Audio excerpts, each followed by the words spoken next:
Now, I know I promised you a very beginner-friendly 4,000 footer, but I'm sorry to announce you're gonna have to come down and then back up the chimney here.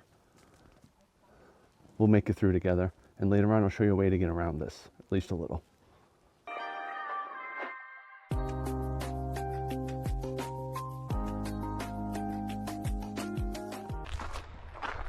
All right, I'm back at the New Hampshire 48 with a very beginner-friendly set of them, Osceola and East Osceola.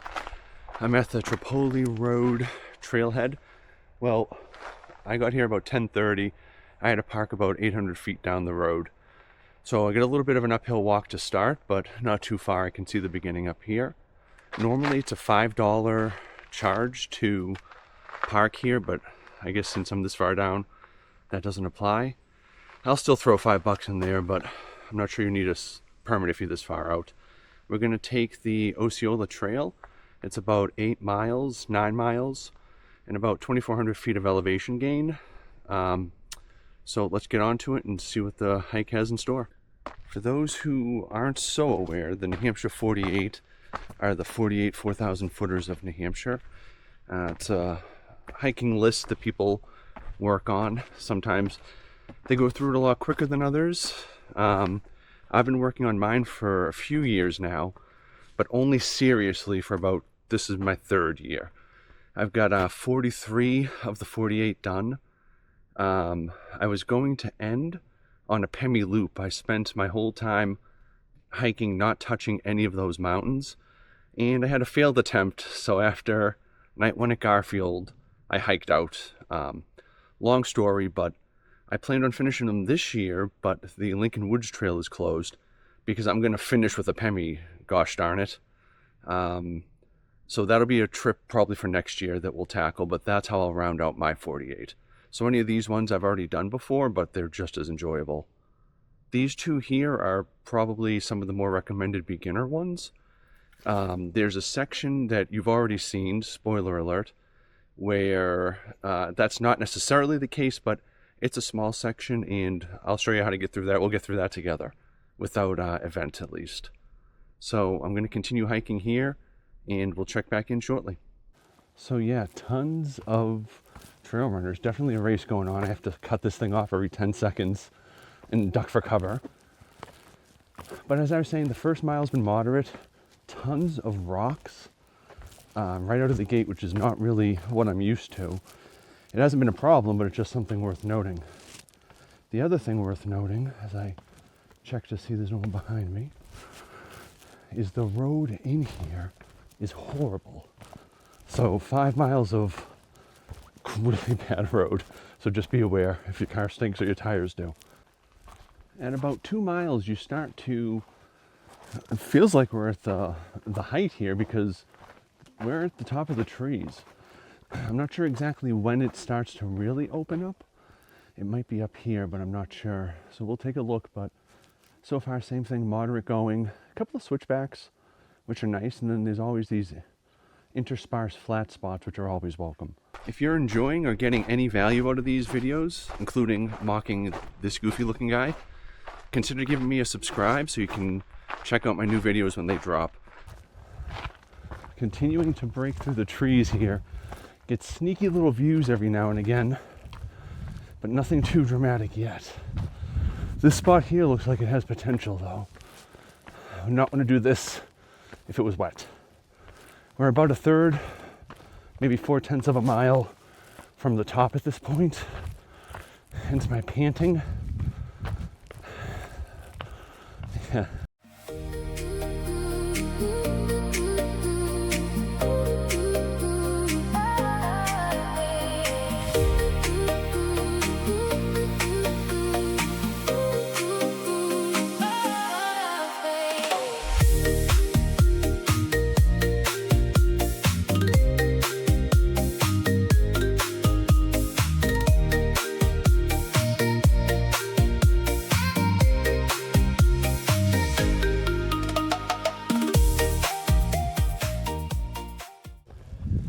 Super crowded summit, but the views are absolutely amazing.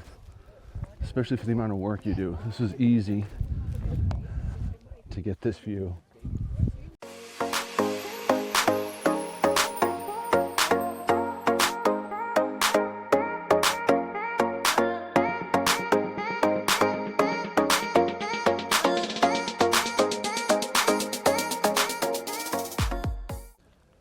Incredibly beautiful, but again, incredibly crowded summit. Really nice. The breeze is picking up. It's starting to really cool off, so I'm actually almost getting chilly before I've completely de-sweated this sun hoodie. I'm normally rocking a yellow or orange Bergeon, which dries super quick, and I got my Columbia one on because I didn't do my laundry in time. And this thing just holds on to sweat way worse. So I didn't fully air out, but it's cold when the wind hits you. But it looks like there's a really nice little view coming up here as we're starting to come down Osceola, heading over to East Osceola. I also realized at about the mile marker 2 that I've never actually, I don't know that I've ever actually done the Chimney before. I think I might have come up East Osceola the other side, but I can't necessarily confirm that. I've done hikes up this thing where I've used no GPS before I used to have one. I've used Gaia and now the Garmin, and this section of trail is not highlighted on either. So either I did it a hell of a long time ago and don't remember, or we're going to experience this together for the first time.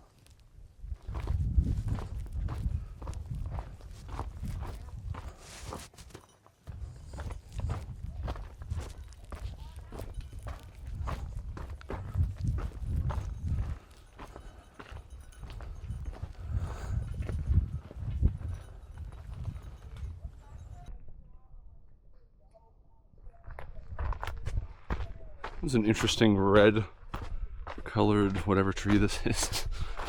It was weird though. I know that the weather's been kind of crazy. I was going to do Madison today, but with the wind it was going to be in like the 30s. Last night it was in the 20s. So weather's starting to change around here a bit.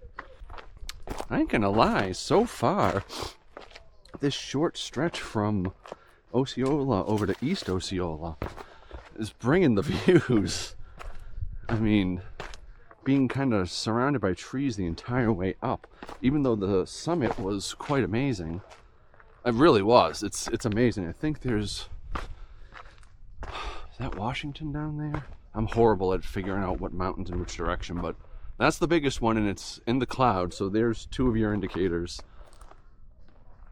But this section for real, bringing the views. Again, recommend trekking poles. I'm going to break them out in a second so I don't break my neck. Okay, apparently the Chimney is on the way from Osceola over to East Osceola when you first start. There's supposed to be a cutoff on the left.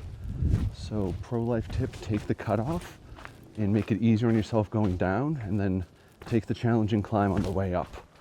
So once we get there, I'll try to grab some video of it and show you where it is. And hopefully it'll be helpful for somebody, but again, trekking pole heavy descent here, no doubt, if you want to save your knees, or eat some ibuprofen at the top of the Osceola. Okay, so in front of me is the turnoff. There's a tree with a yellow marker. Bang the left here, save your knees, and possibly your life. Even though this is the easier way, be prepared, it's not necessarily easy. Definitely done worse and has good footholds, but it's pretty steep, but we're almost to the bottom of it, maybe another 20 feet. Okay, there is a little bit of uphill coming back up after you come down the, I'll call it the Chimney cutoff. It looks like we're about to the top here. There's going to be more people, so probably won't be able to record much. But I want to get this nice view in. This must be the last one before you hit the summit. Gorgeous. Because I believe East Osceola is a completely wooded summit. We'll see it up here soon enough. I got groups right on my tail, but it's right up there. All right, I lied. There was one more uphill before we get to the top. Completely wooded summit. There's some people back there, so I'll let them do their thing. That last little bit took it out of me, not gonna lie, so hopefully I'm gonna get my legs a little fresher here because the chimney's coming up, and that thing was darn near vertical looking. So my battery's dying too. I'm gonna refuel and then I'll see you over at the chimney. Now I know I promised you a very beginner friendly 4,000 footer, but I'm sorry to announce you're gonna have to come down and then back up the chimney here. We'll make it through together.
Yikes.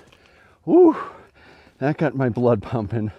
I had to put the camera in my mouth to get the 360 or the point of view effect. Hopefully that turns out well. But that took a lot of energy. I couldn't really breathe so well, but damn, that was fun. Not for the faint of heart. Totally doable though. 4 points of contact, no question. And never if it's wet. All right, about to re-summit Osceola. That was tough. Definitely the hardest part of the hike. But when I do the recap at the end, I'll give you those notes, nuggets of wisdom, whatever you want to call it.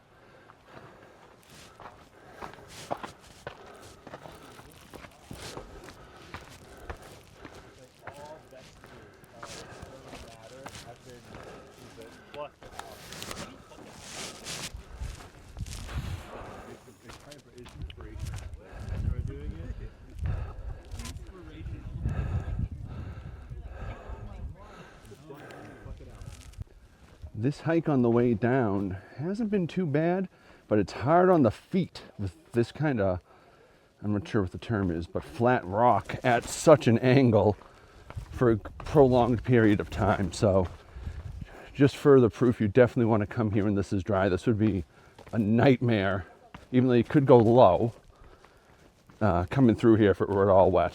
I believe I'm making good time. I don't know how far down I am out of the 3 miles, but I'm cranking pretty good. So my battery on the camera's dying. I get one more clip in me, I think, towards the end, unless something crazy happens or I see a bear or something. And I'll give you the stats and the overall consensus for this hike. All right, so my camera died right at the end. I needed it for like another minute and it died on me. So I didn't get to give my closing thoughts. Here's my buddy Drax. You gonna come on an adventure soon, sir? He's more concerned with the cats in the neighborhood. I still stand behind saying that was a good beginner 4,000 footer for the NH48. Just make sure you're ready to be hiking 4,000 footers, I guess. Definitely the hardest stretch was between Osceola and East Osceola. The Chimney was absolutely no joke. I would say trekking poles are an absolute necessity, but I saw plenty of people doing it without them. That's kind of my take. Great views on Osceola, and then great views over to East Osceola. So it was a nice hike overall. I'll put the stats up top here. I'm not sure which form I'm going to be able to get them on since I'm uploading now, but I'll put those stats there. Thanks for watching.